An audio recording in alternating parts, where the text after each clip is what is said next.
This is Peter, and I'm just going to try out an experiment here with some much shorter videos than some of the longer kind of 15-minute videos that I've been working with.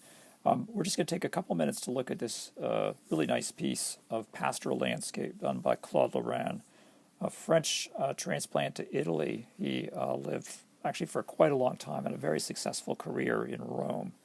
And his repertoire consisted primarily of views that are very similar to this throughout pretty much his entire career. He dies in 1682.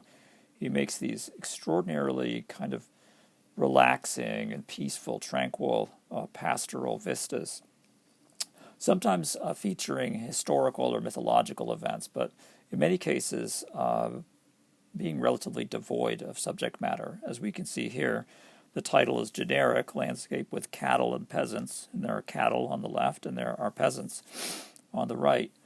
The scene is dominated, of course, by these extraordinarily lush and verdant trees that create a kind of window or tunnel through which we can appreciate the sense of scale and distance out to mountains, the sense of atmospheric perspective, really enhanced here by Claude's extraordinary command of atmospheric visual effects. So we don't really know how far the mountains are.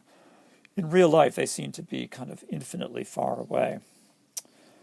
Claude's sense of depth is remarkable, depth in space as well, and he used a number of stock devices to make this happen.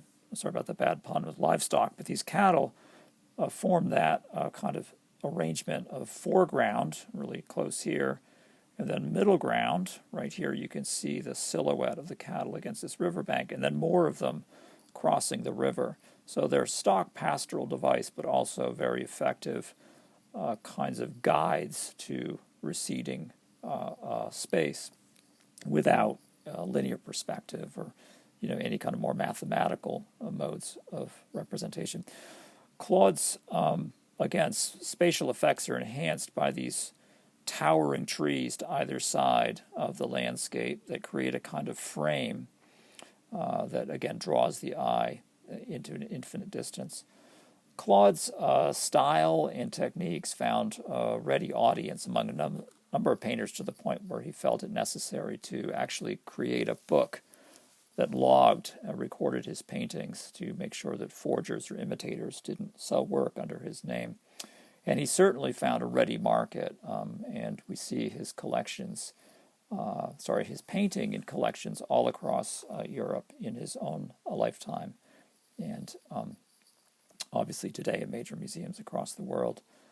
The last thing just to point out as we finish up is the degree to which his work really radically drew upon the innovations of Venetian painters such as Giovanni Bellini and Titian, and the degree to which it influenced many important landscape painters well into the 19th and perhaps even the 20th century.